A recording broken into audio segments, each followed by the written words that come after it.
లోకాన్ని విడిచిపెట్టి వెళ్ళవలసిన వారం. ఈ జీవితం చాలా చిన్నది. 60-70 సంవత్సరాలు లేదా 80 సంవత్సరాలు అధిక బలం ఉంటాయి. అది కూడా ఆయాసం దుఃఖమే అని దేవుడు చెప్తున్నాడు. అంటే ఈ శరీరానికి మరణం అనేది ఉంది, కానీ ఈ శరీరాన్ని నడిపించే ఆత్మ శక్తి మనిషి దేహంలో ఉంది. అది మనిషిని నడిపిస్తుంది అని లోకరక్షకుడైన యేసుక్రీస్తు ప్రభు భూమి మీదకి వచ్చి ప్రకటించిన మాట.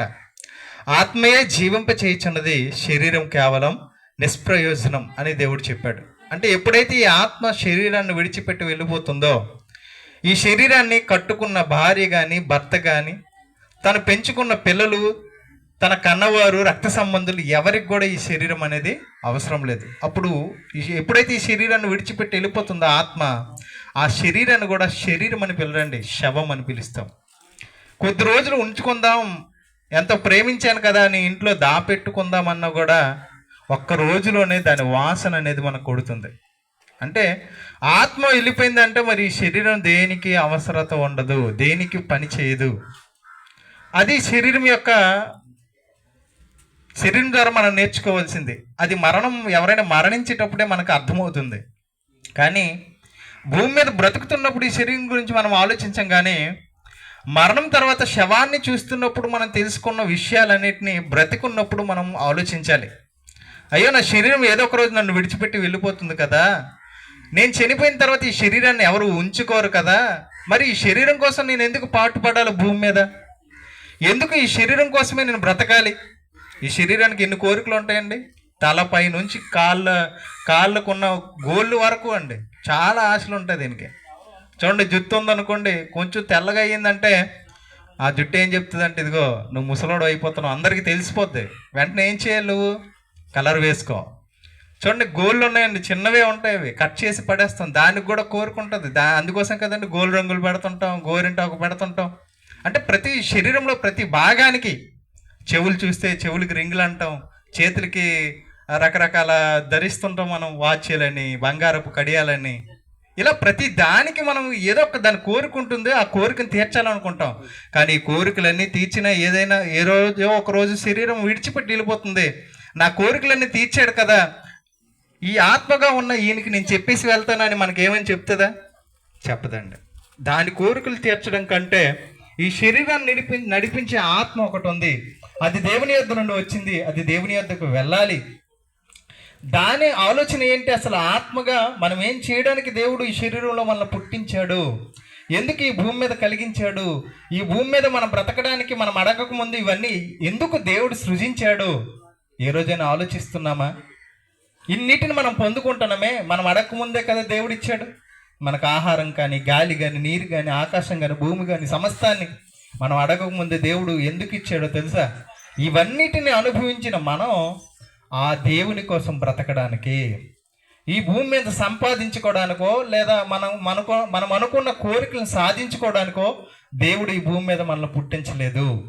భూమి మీద బ్రతుకుతున్నంత కాలము దేవుని గురించి ఆలోచన చేయాలని, దేవుని యందు భయభక్తులు కలిగి ఉండాలని, ఈ జీవితాన్ని అలాగే ముగించాలని దేవుడు ఈ భూమి మీద మనకి జన్మ ఇచ్చాడు, ఈ శరీరాన్ని ధరింపజేశాడు. అదే మాట బైబిల్ గ్రంథంలో ప్రసంగి గ్రంథం 12:30 లాస్ట్ వచనంలో ఒక మంచి మాట దేవుడు రాపించాడు.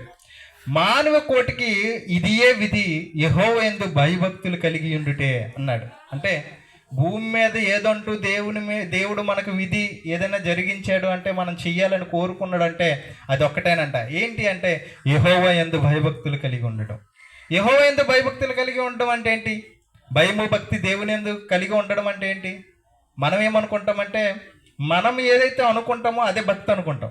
మనం ఏదైతే చేస్తామో దాన్ని భక్తి అనుకుంటాం. ఇదిగో దేవుడికి ఎలా చేయాలి, అలా చేస్తే భక్తి, ఎలా చేస్తే భక్తి అని కొన్ని ఆలోచనలు ఎవరైతే మన పెద్దలు మన పితరులు చేశారో దాన్ని మనం అనుసరిస్తే ఇదే భక్తి అనుకుంటాం.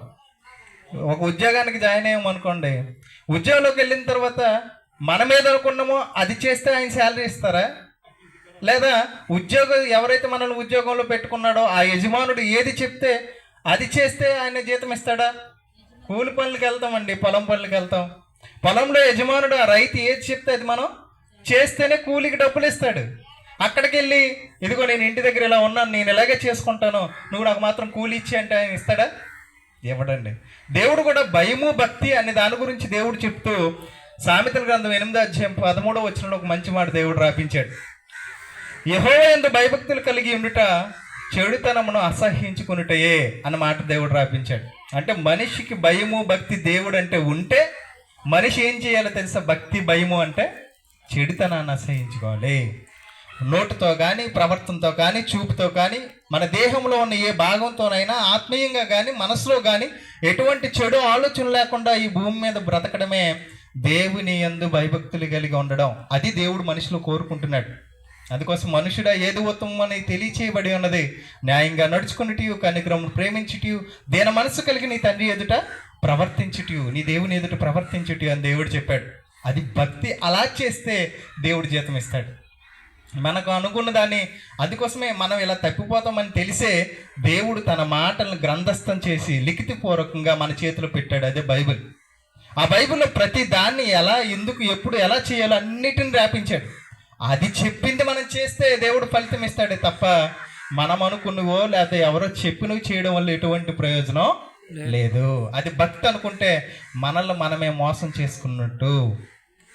బయటికి ఒకవేళ భక్తి అనిపించినా అది దేవునికి దూరమైనది. మనుషుల కట్టలను మీరు ఆచరించి దేవుని ఆజ్ఞను బుద్ధిగా నిరాకరిస్తున్నారు అని దేవుడు చెప్తున్నాడు. కాబట్టి ప్రియులారా, ఈ భూమి మీద బ్రతుకున్నప్పుడు ఈ లోకంలో ఉన్న వాటి కోసం మన ఆలోచన ఉండక, మన జీవితం, మన జీవం క్రీస్తుతో పరలోకమందు దాచబడి ఉంది కనుక ఆ పరలోకం వెళ్ళడానికి నేనేం చేయాలి, భూమి మీద ఏం చేస్తే నేను పరలోకం వెళ్తాను, నా జీవం ఆయనతో పాటు ఉండాలి, ఆయనతో పాటు నిత్య జీవంలో ఉండాలి అని పైనున్న వాటి మీదనే మనం ఎప్పుడైతే మనసు పెట్టుకుంటామో, ఈ లోక సంబంధమైన ఆశలు కానీ, ఆలోచనలు కానీ, ఇక్కడ సంపాదించాలి, ఇక్కడ సాధించాలి, ఇక్కడ గొప్పవారిగా బ్రతికేయాలి, ఇది కాదండి. దేవుని దగ్గరికి వెళ్ళే జీవితం అయితే ఎలా ఉండదు. ఈ లోకంలో ఉన్న వాటన్నిటిని విడిచిపెట్టాలి. ఇదేది నాది కాదు, ఏదో ఒక రోజు విడిచిపెట్టి వెళ్ళిపోతాను. వెళ్ళేటప్పుడు దేవుని యొద్ద ఆయన ఎదుటి నిలబడాలి. నేను బలా నమ్మకమైన దాసుడా, గొప్పవాడ రా, లోపలికి రా, ఆశీర్వదింపబడినవాడ లోపలికి రమ్ము అని మనం పిలవాలి. అలా భూమి మీద బ్రతకాలని దేవుడు కోరుకుంటున్నాడు. అది ఎలా బ్రతకాలో, ఎన్ని మాటలు దేవుడు రాపించాడో బైబిల్ మనం చదువుతుంటే మనకు అర్థమవుతుందండి. నీతి ప్రవర్తన కలిగి నీతి క్రియలు జరిగిస్తూ ఈ భూమి మీద మనం మరణించాలి. అది దేవుడు మనలో కోరుకుంటుంది. ఆయన ఉద్దేశాలు, ఆయన సత్క్రియలు మన కోసం ఏవైతే రాసుకున్నాడో వాటిని నెరవేర్చాలి. భూమి మీద బ్రతికినంతసేపు ఆ దేవుని గురించి స్మరణ చేస్తూ అనేకులకు ఆ మాటలు ప్రకటించాలి. అది దేవుని ఉద్దేశం. ఎంతోమంది మన కళ్ళ ముందు చెడిపోయి నరకానికి వెళ్ళిపోతున్నారు. మన కళ్ళ ముందు ఒక చిన్న పిల్లడు, మన ఇంటివాడు కానప్పటికీ ఒకవేళ ఏదైనా బురదలో పడిపోతున్నాడు, ఒక గుంటలో పడిపోతున్నాడు అని మనం చూసామనుకోండి, మనకెలా, మనకెందుకు, మన ఇంటివాడు కాదు కదా అబ్బాయి, మనకెందుకని వదిలేస్తామా? మీ ఇంటి వాళ్ళు కాదండి ఆ పిల్లలు, కానీ పక్కింటోలే, కానీ గుంటలో పడిపోతున్నారని తెలిస్తే ఏం చేస్తాం? ఖచ్చితంగా ఎవరి పిల్లడో కానివ్వండి, కానీ ఆ పిల్లవాడు అందులో పడకూడదని మనం ప్రయత్నం చేస్తాం కదండి. మరి మనం అందరం ఎవరు అంటే పరలోకపు తండ్రి పిల్లలం. ప్రపంచ జనాభా అంతా ఒకే తండ్రిలో నుంచి భూమి మీదకు వచ్చిన వారం. మనం అందరం సహోదరులు, అందరూ ఒకే తండ్రి సంతానం. మరి ఆ సంతానం అంతా నరకానికి వెళ్ళిపోతుందే. మరి ఏమైనా మనకి ప్రేమ కానీ, దేవుని యొక్క పరిపూర్ణమైన ప్రేమ మనలో ఉంటే మనం ఏం చేస్తాం? ఇదిగో దేవుడు నన్ను భూమి మీద పెట్టిందే మరొక మనిషిని రక్షించడానికి. దేవుడు నాకు అవకాశం ఇచ్చాడు. నేను పొందుకున్న రక్షణ, నేను పొందుకున్న దేవుణ్ణి వాళ్ళకు కూడా పరిచయం చేస్తానన్న పని దేవుడు మన మీద పెట్టాడు. యేసుక్రీస్తు జరిగించాడు భూమి మీదకి వచ్చి. ఆ తర్వాత అపోస్తులు జరిగించారు. ఆ తర్వాత బాధ్యత మనకిచ్చాడు. యేసుక్రీస్తు అనే బండ మీద ఈ సంఘం కట్టానన్నాడు. అపోస్తులుడు ప్రవక్తలు వేసిన పునాది అన్నాడు. ఆ పునాది మీద మందిరంగా కట్టబడాల్సింది ఎవరో తెలుసా? ఇదిగోండి మనమే, ఆత్మలుగా భూమి మీద బ్రతుకుతున్న మనం.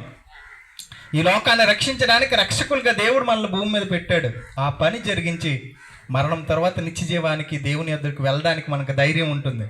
ఒకవేళ ధైర్యం లేదా, మీ మనస్సు మిమ్మల్ని తప్పు మోపుతుందా, అయితే దేవుని ఎదుట క్షమాపణ అడగండి. ఇక నుంచి అయినా దేవుని ఎదుట క్షమాపణ పొందిన తర్వాత అయినా దేవుని కోసం బ్రతకడానికి ప్రయత్నం చేయాలి. అది దేవుడు మనలో కోరుకుంటుంది. ఇలా ఆలోచించండి, ఈ భూమి మీద జీవితం శాశ్వతం కాదు. ఇది ఎప్పుడు ముగిసిపోద్దో తెలియదు. బైబిల్లో ఒక మంచి మాట దేవుడు రాపించాడు. యాకోబు పత్రిక 4:14 రేపేమి సంభవించినో మీకు తెలియదు, మీ జీవము ఏపాటిది, మీరు కొంతసేపు కనబడి అంతలోనే మాయమైపోవు ఆవిరి వంటి వారే అన్నాడు. అంటే మన జీవితం ఎప్పుడు ముగిసిపోద్దో తెలియదు. ఇగో నేనున్నాను, నా 30 సంవత్సరాలు అనుకోండి, నేను అనుకోవచ్చు ఇంకా 70 సంవత్సరాలు బతుకుతాను అనుకోండి. లేదు, అందుకోసమే ఆ మాట చెప్పిన వెంటనే కింద ఆ ప్రభువు కోసం ఇది అది చేతమని చెప్పుకొనవలను అన్నాడు. అంటే బతికున్నప్పుడే నేను దేవుని కోసం ఏదైనా చేసేయాలి. చచ్చిపోయిన తర్వాత అయ్యో నేను ఇక్కడికి వచ్చేసానే, భూమి మీద ఉన్నప్పుడు చేద్దాం అనుకున్నానే, ఇప్పుడు చేస్తాను అనే ఆలోచన నీకు వచ్చినా కూడా అక్కడ ఏ ఉపాయమైనను ఆలోచన అయినను లేదన్నాడు. నువ్వు పాతాల ముందు ఏ పని అయినను జ్ఞానమైన ఉపాయమైనను లేదన్నాడు. అంటే అక్కడికి వెళ్ళిపోయిన తర్వాత అయ్యో నాకు జీతం తక్కువ వచ్చింది, దేవుడు నాకు ఇంతే జీతం ఇచ్చాడు, ఎక్కువ పని చేసి ఉంటే ఎక్కువ జీతం పొందుకునేవాడిని కదా అని నువ్వు అక్కడ ఆలోచన చేస్తే ఎటువంటి ప్రయోజనం లేదు. ఎప్పుడు చేయాలి? భూమి మీద బ్రతికున్నప్పుడే ఆ పరలోకంలో దేవుడిచ్చే బహుమానాన్ని పొందుకోవడానికి ఈ భూమి మీద పని చేయాలి. అంటే భూమి మీద నీకు ఆయుష్ ఉందంటే నీకు పని ఉందని అర్థం. కాలం దేవుడు నీకు ఇచ్చాడంటే ఇంకా నువ్వేదో చేయలేకపోతున్నావు, లేకపోతే నన్ను కూడా తీసుకుని వెళ్ళిపోవాలి. దేవుడు ఇంకా అవకాశం ఇచ్చాడంటే నీ వలన సత్క్రియలు భూమి మీద ఉన్నాయి. అది జరిగించి ఈ లోకాన్ని పెట్టి పోవాలి. అదే దేవుడు మన ఎడల ఆయనకున్న ఆలోచన. ఆయన మన కోసం రాసుకున్నది అది. దాన్ని యేసుక్రీస్తు తన కోసం ఏదైతే రాశాడో అవన్నీ నెరవేర్చి ఆయన వెళ్ళిపోయాడు. ఇదిగో మన కోసం కూడా దేవుడు రాసుకున్నాడు. వాటన్నిటిని మనం జరిగించి నిత్య జీవాన్ని చేరుకోవాలి. అటువంటి ఆలోచనలో ఈ ఊరు వారు అందరూ రక్షణ పొందుకొని ఆయన మార్గంలో నడవాలని కోరుకుంటూ ఈ మాటలు ముగిస్తున్నాను. దేవుడు మిమ్మల్ని అందరినీ దీవించును గాక. ఆమేన్.